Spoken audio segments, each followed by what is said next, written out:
for me before we start?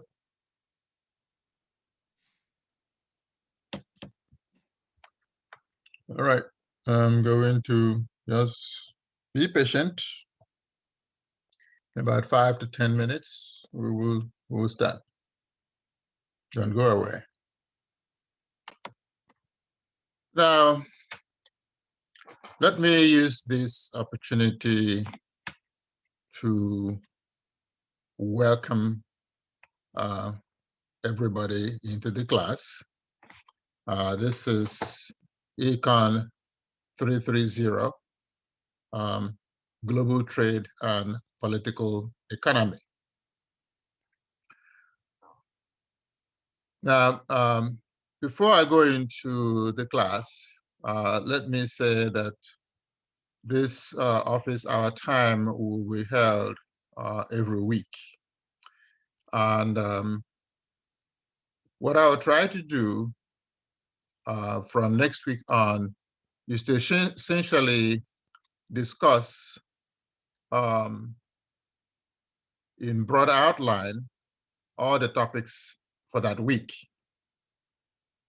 Not just the first few chapters. I'll try to discuss all the topics for a particular week as much as possible in an hour or in 90 minutes.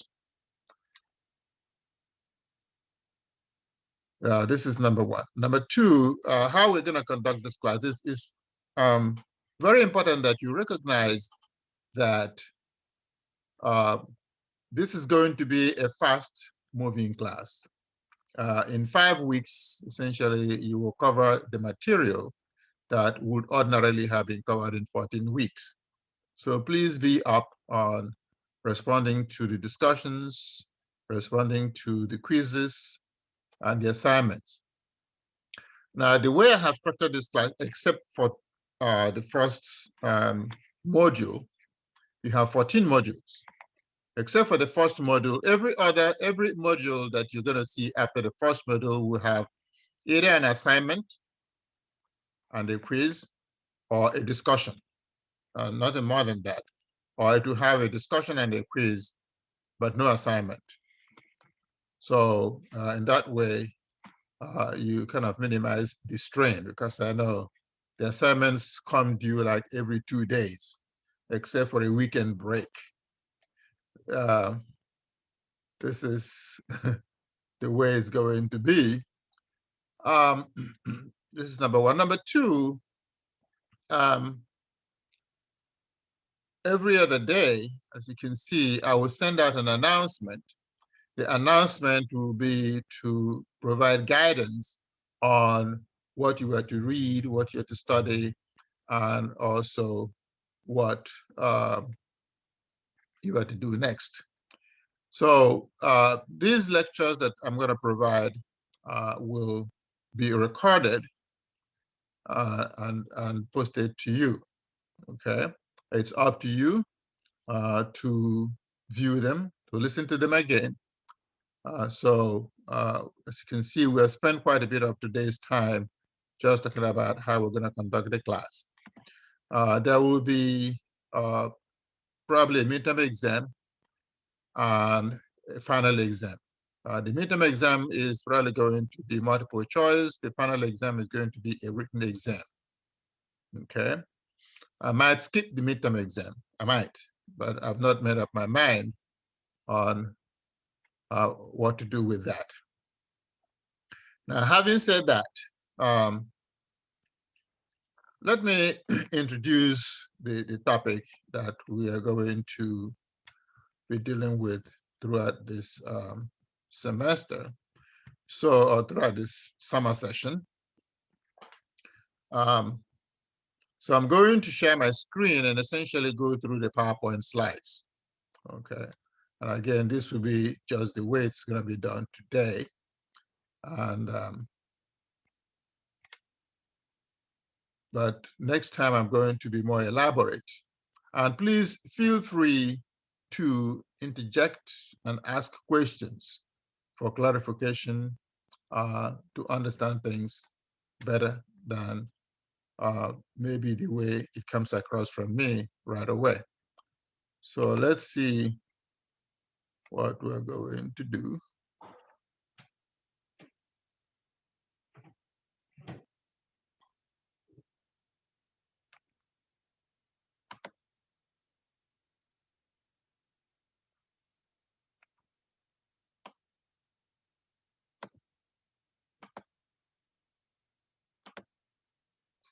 All right.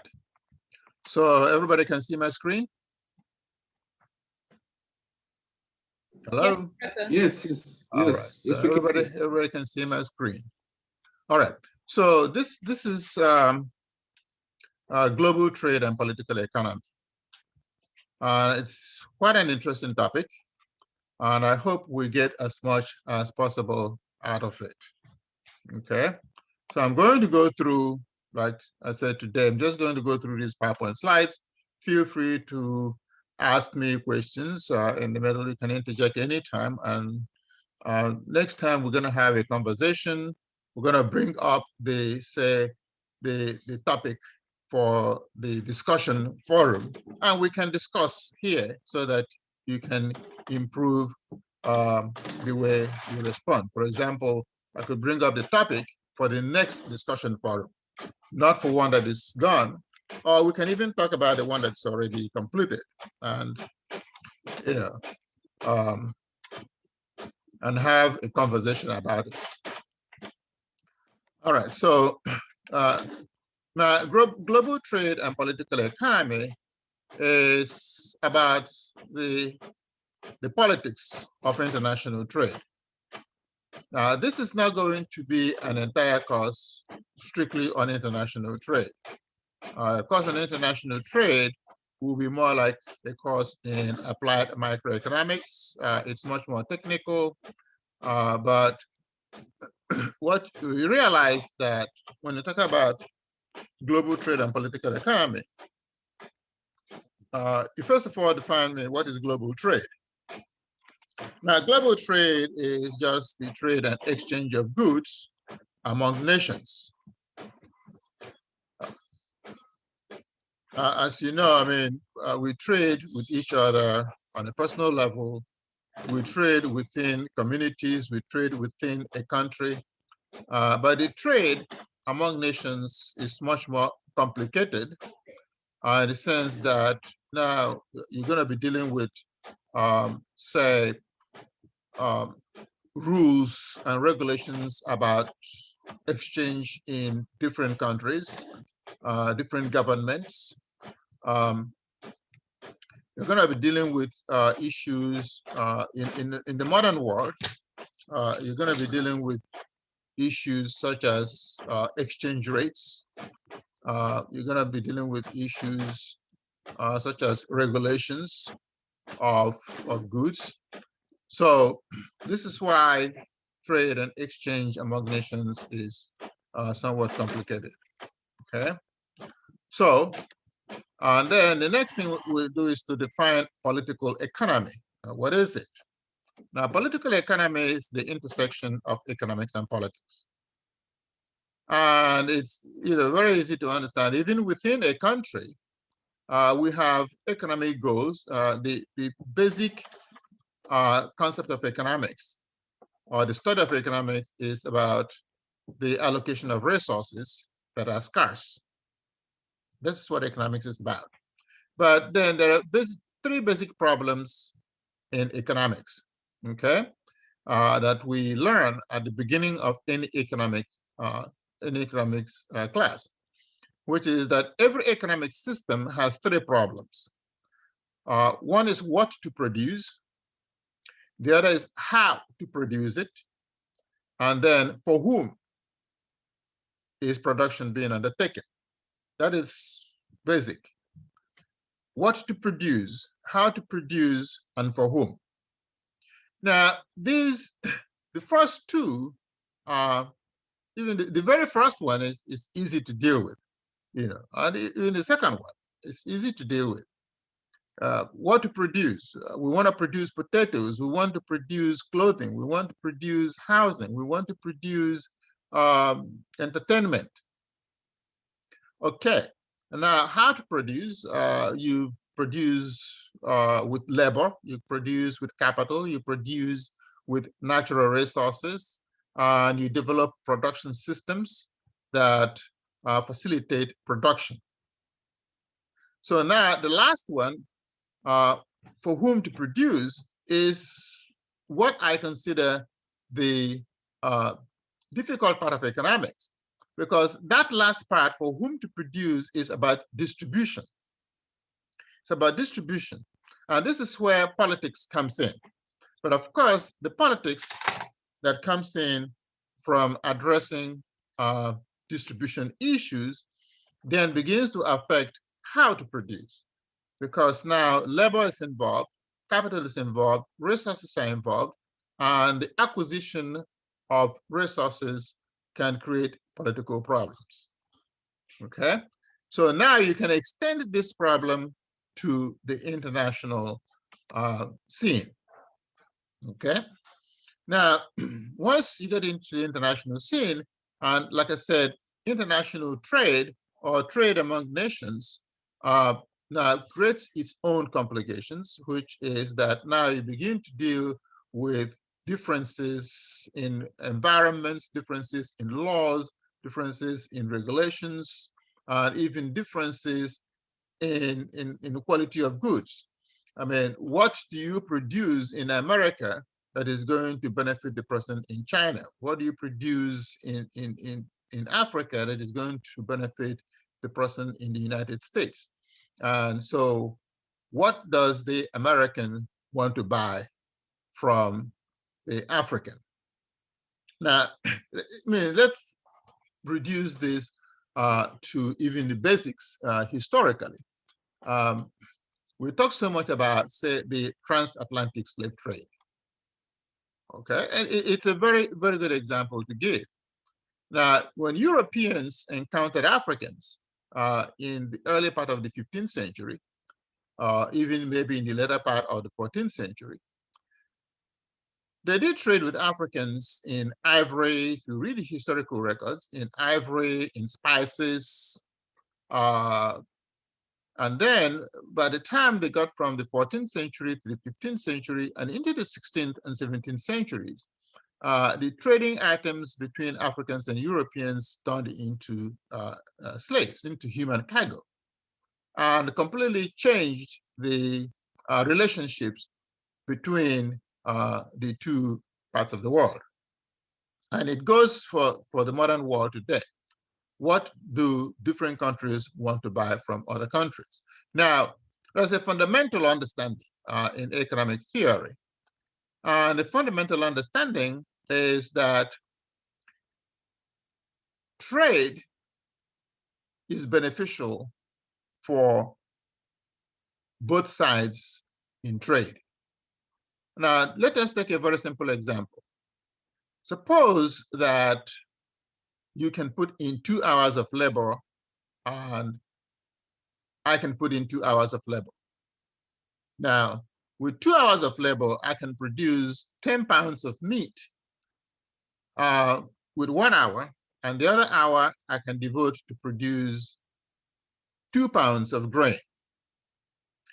And you flip it around on your own side, you can produce with 1 hour 10 pounds of grain and 2 pounds of meat.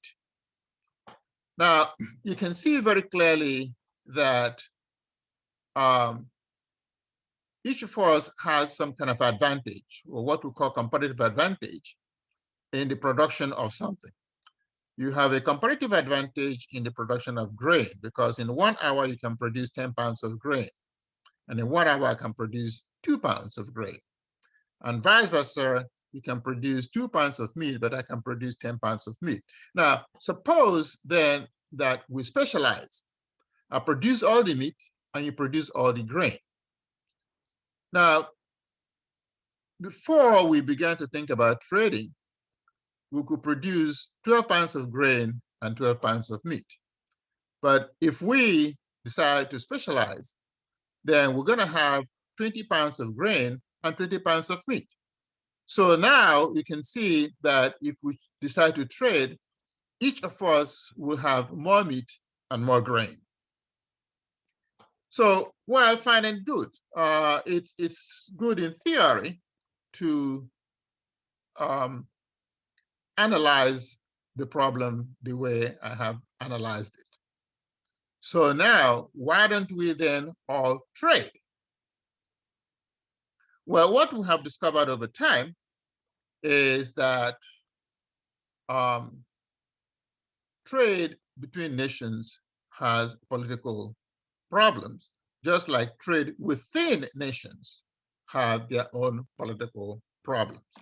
And so, as you can see here, the basic issue is the tension between the desire for material benefits of an open system, but also there are conflicts that arise because each participant in the trading process wants to protect or to promote or to have some advantage. So there are disadvantages in free trade. One is that it might make someone dependent. A very good example, a recent example is the COVID. When the COVID came, what happened? Because of the restrictions in travel among nations, all of a sudden, shortages of certain goods that used to be imported largely now began to occur in different countries. And so that dependence might actually become, not might, depending on the circumstances, become disadvantageous. Now, again, within nations, there are also constituencies that could be affected by international trade. One good example that is always occurring within the United States, for example, is that American farmers do not want to import like beef from Argentina. And Argentinians produce good beef, and so American farmers that produce beef do not want Argentinian beef. Now, the fact of the matter is that if you import additional beef from Argentina, the consumer benefits because you have lower prices due to competition. But then American farmers might feel that imported beef from Argentina makes them less competitive. And so one of the things we will then study in this class is how to manage that conflict from the politics of international trade. Okay. Now, see, when you deal with the politics of international trade, you're dealing with issues, say, of course, like I just talked about, American farmers who do not want to see beef from Argentina. One historical example that, again, gave rise to tensions in the past, America used to be a big exporter of cotton. And there was quite a bit of weaving and clothing manufacturing in the United States. But over time, cheaper cotton and cheaper manufacturing of cotton goods began to take place in other countries. And so American farmers who produce cotton began to protest, but eventually, I would say they lost out to a considerable extent. Now, attempts to protect importation of goods is part of what we call protectionism. And we're going to study about protectionism over time, okay? And also, the pros and cons of protectionism. All right? And so over time, what has happened as a result of these conflicts, systems have been developed by nations to attempt to resolve some of these issues that arise from protectionism and institutions have been set up to improve trade among nations, to resolve conflicts among nations. The WTO, the World Trade Organization, which used to be called GATT or GATT, the General Agreement on Tariffs and Trade, is one of those organizations that was set up by the world governments to resolve disputes as a result of trade. You also have the IMF. Now, the International Monetary Fund, the IMF, is also an institution that is designed to facilitate trade in a totally different way. Okay? The World Bank also is an institution that was developed to help countries participate in world economic interactions. So we're going to learn a little bit about the World Bank along the way. And there are different functions, the World Bank, the IMF, and the WTO. They all have different functions, okay? Of course, you have the United Nations Committee on Trade and Development, UN, UNCTAD, UNCTAD, and you also have the United Nations Development, the UNDP. Now, they all have different functions within the context of what we're going to do. All right. Of course, over time, in order to improve participation in world trade and also in the world economy, countries have worked out, have recognized the benefits of trade. And so you have things like regionalism developing, where groups of countries that border each other come together and facilitate trade and come up with agreements. We used to have the NAFTA. NAFTA has a different name now. The organization that facilitates trade between North American countries. It should be called the North American Free Trade Area, because Canada, United States, and Mexico. Okay. In other parts of the world, you have the ASEAN, ASEAN, which is the Asian group. You have the ECOWAS, the Economic Community of West African States. Of course, you have the EU, the Common Market in Europe. So these are all examples of regionalism to facilitate trade within regions, because if you continue to impose the restrictions and have demarcations, now consumers within countries will be the losers. So you have regionalism. And of course, you have a great deal of what we now call globalization taking place. Now, globalization is not something new. It's just that the world is becoming smaller and smaller due to communication.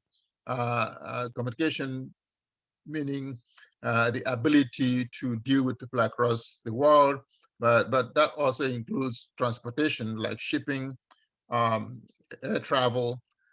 These things have become better over time. But the point of the matter is that globalization has always been there. If you want to go back to the ancient world, Indians traded with Europeans and what have you, but communication was not as efficient and as effective as it is today. So we're going to talk about globalization and regionalism along the way. Now, we will also talk about money and finance. And again, money and finance are some of the sources of tension in international trade. Okay, for example, balance of payments and deficits. The transfer movement of capital also give rise to some of the conflicts that we have. And multinational companies that we'll talk about also address some of those issues, okay?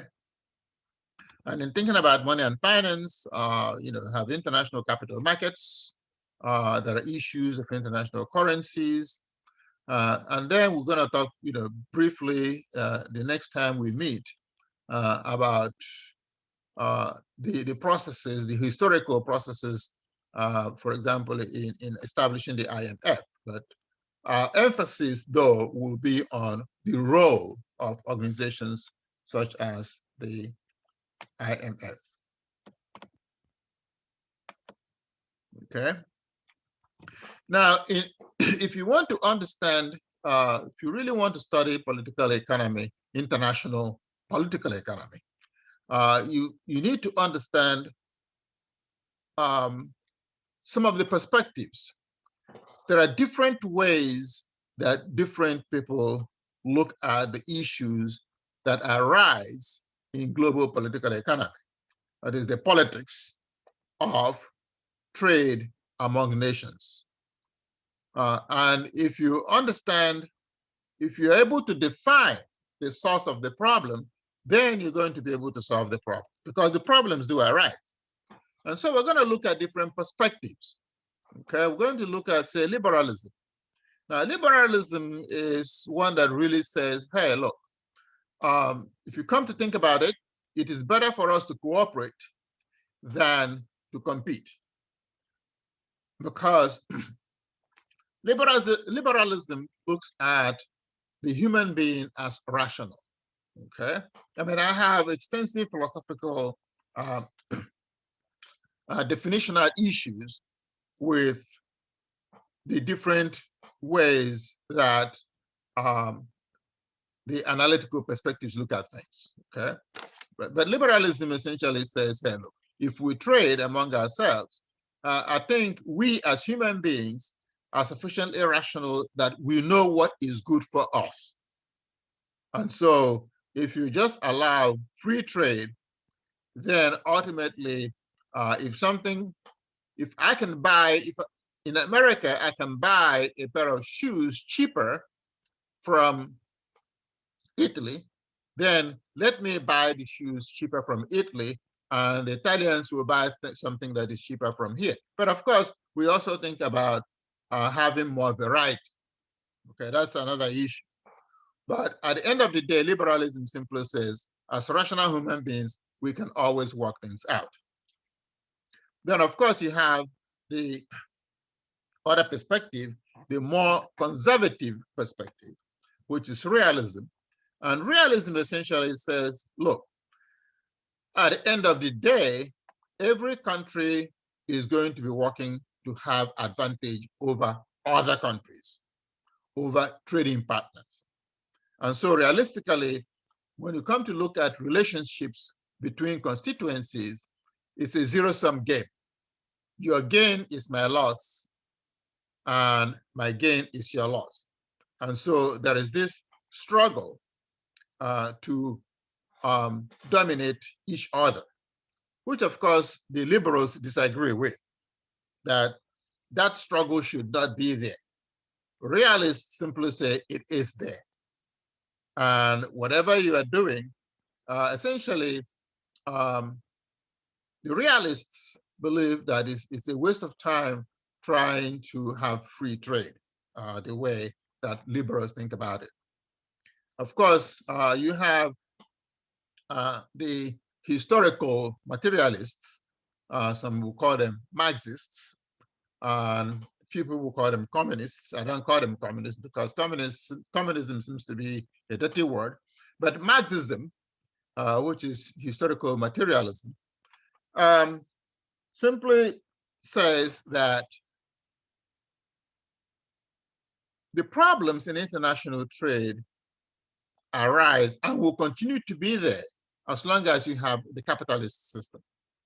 And they believe that the world is ruled by capitalism, and capitalism is going to make it difficult for you to have trade. And of course, their proposition is that the capitalist system of production should be thrown out. It should be overthrown. Okay, and my objective and my approach in this class is not to advocate for any one of these, but to describe and explain them to you, okay?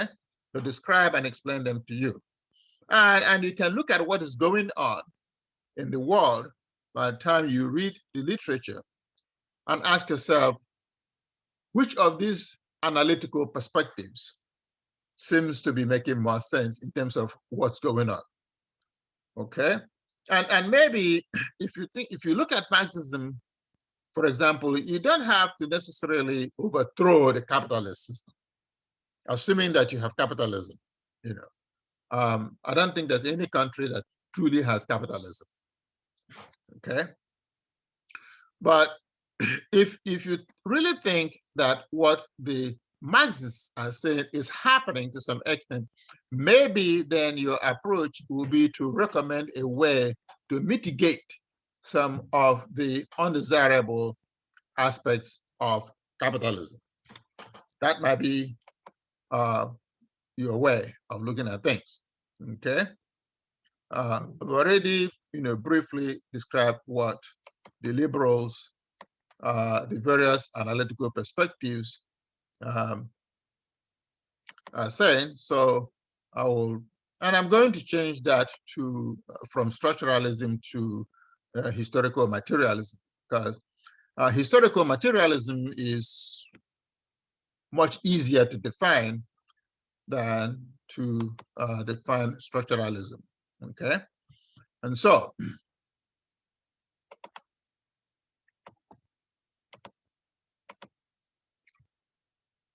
we've already talked about, we're going to talk about, how countries eventually got together to propose the system, okay? We talked about the GATT, the IMF, the World Bank, and the GATT. The IMF, for example, was established right after World War II. So also was the World Bank. The GATT was established after World War I, but eventually it was replaced by the World Trade Organization, the WTO. So we no longer have GATT. I mean, we have GATT with a different name, okay? We've already mentioned that balance of payments is an issue. Now, we think then about economic development. Now, if trade is good for everybody, then we ask ourselves, do all countries benefit equally from trade? Okay, do all countries come out better off through trade? Of course, the answer is that you still have a world where more than half of the world is living on $2 a day. Being an American or being in America, you ask yourself, $2 can buy you what? Okay, but in many parts of the world today, many people are still living on $2 a day, $5 a day, and how do you deal with that? But so the whole idea is then that trade should lead to economic development where more people in the world are living well, okay? And so what are the strategies? So we're going to argue here that trade, or we're going to observe that there are those who believe that trade will help to improve everybody's standard of living. Now, in order to achieve this, in 2015, the nations of the world came together, spearheaded, of course, by the United Nations Organization, and in particular, the United Nations Committee on Trade and Development, UNCTAD, and developed what they called Sustainable Development Goals. And the sustainability is something that permeates a good deal of discourse today. There's sustainable finance, what you might call green finance. You have sustainable chemistry. Essentially, what sustainability addresses is the ability to achieve objectives that will help the world without doing damage, creating more problems. It's like developing a medication that has side effects that's worse than the disease or the ailment. And so this is essentially what sustainable development is trying to achieve. So in 2015, the nations of the world, under the auspices of the United Nations, developed 17 sustainable goals through 2030. So essentially, we have 9 more years to achieve all these goals. I don't know if we're going to be able to achieve them, but at least there's an effort. Now, for this particular class, we will not address all the 17 goals, okay? The goals are sort of interrelated. You cannot achieve one without the others. So we're going to eventually list all the goals, 17 of them, but for this class, we're going to focus on just a few of them, okay? We're going to focus on a few of them. I will provide you PowerPoint slides on all the 17 goals so you can see what they are.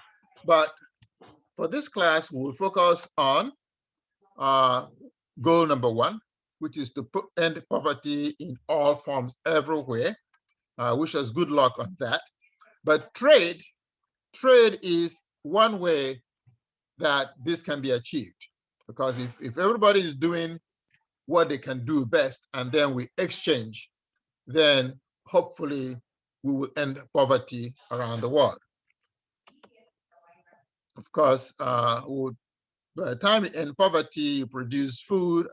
So the other goal that we will try to address is to achieve improved nutrition, again, through sustainable agriculture. So what would you call sustainable agriculture?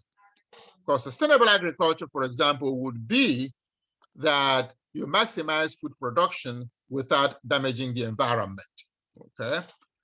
So there's an example of the definition of sustainability. You achieve a goal without doing more damage to the environment, okay? Goal number 3 will be to ensure healthy lives and promote well-being for all. Again, that can be achieved through trade. And goal number 8, to promote inclusive and sustainable growth and employment for all, okay? Again, if we trade among ourselves and if we minimize the conflicts, then we will be able to achieve this. And then another one is to reduce inequality within and among countries. And so fair trade hopefully will achieve that.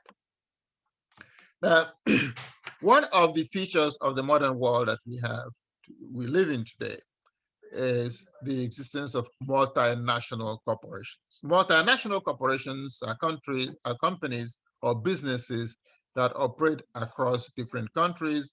For example, General Motors exports vehicles from America to all around the world. Mining companies, oil companies operate across the world. And multinational corporations are not new, but in the modern world, you can trace them back to sometime in the middle of the 19th century. And good things and bad things have been said about multinational corporations. But if we think about SDGs, multinational corporations will play a significant role. And I can tell you that they will play a significant role in achieving the SDGs. Okay, and so and there are advantages and there are also disadvantages. One of the problems with multinational corporations is capital transfer and also their leverage, their political leverage. When a multinational corporation, for example, is manufacturing in a country, and if they don't like the laws of the country, they can threaten to withdraw their production. And if they do withdraw production, they're going to withdraw capital, they're going to withdraw manpower, for example, skilled manpower. They're going to withdraw skilled manpower. And that could create a big problem, okay? They're going to withdraw technology, the technology that helps to produce. They're going to withhold it. And so they're going to play a critical role. But the other big problem is, how do you manage them? You know, having been born in a developing country myself, I could remember way back in the 1970s, one of the conditions that the Nigerian government and many governments give to multinational corporations is that they must employ indigenes in the technical areas. And that becomes a means of transferring technology, because when people acquire knowledge, then they transfer that knowledge from generation to generation. But it used to be, and I remember that very vividly, it used to be that it was very difficult to have multinational corporations employ people from within the country where they operate in certain technical areas, because they want to be able to hold and control the technology, until a lot of pressure was brought on them to transfer their technology just by involving people in their processes. So we're going to talk about the role of multinational corporations. We will also talk about what do you call it? Resource transfers, capital transfers, and international investments. We'll talk about that quite a bit. We will talk about the debt crisis, that is international debt, borrowing by nations, that as a result of the trading system, some countries are not able to pay back what they borrow. And so it creates problems of participation in the international trading system. So these are the topics that we will talk about in this class over the next 5 weeks. And so I'm going to stop at this point and ask you if you have any questions. Not only about the topics, you can ask about the topics, but you can also ask about the conduct of the class. Hello, Professor. I took you last semester for War on Drugs. Okay. Are we going to get a term project for this class? Yes, there will be a term project, yes. It's going to be the same paper, like a paper? It's going to be an annotated bibliography. Okay. Thank you. All right. Any other questions?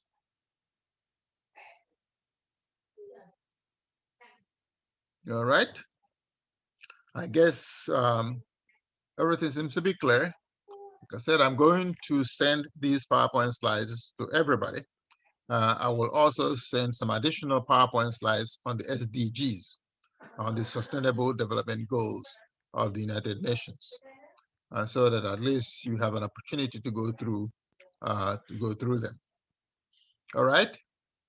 All right.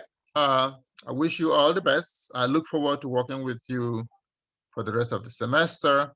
If you have any further questions, I would have additional office hours, but no lecture in the next 2 hours. Is 5:30, or the next 1 hour. About 6:30, I'll be available for questions and answers, but it will be through Blackboard. It's not going to be a Zoom session. All right. So in the absence of further questions, I will say good night. Thank you, Professor. Have a great night. You too. Good night, Professor. Good night.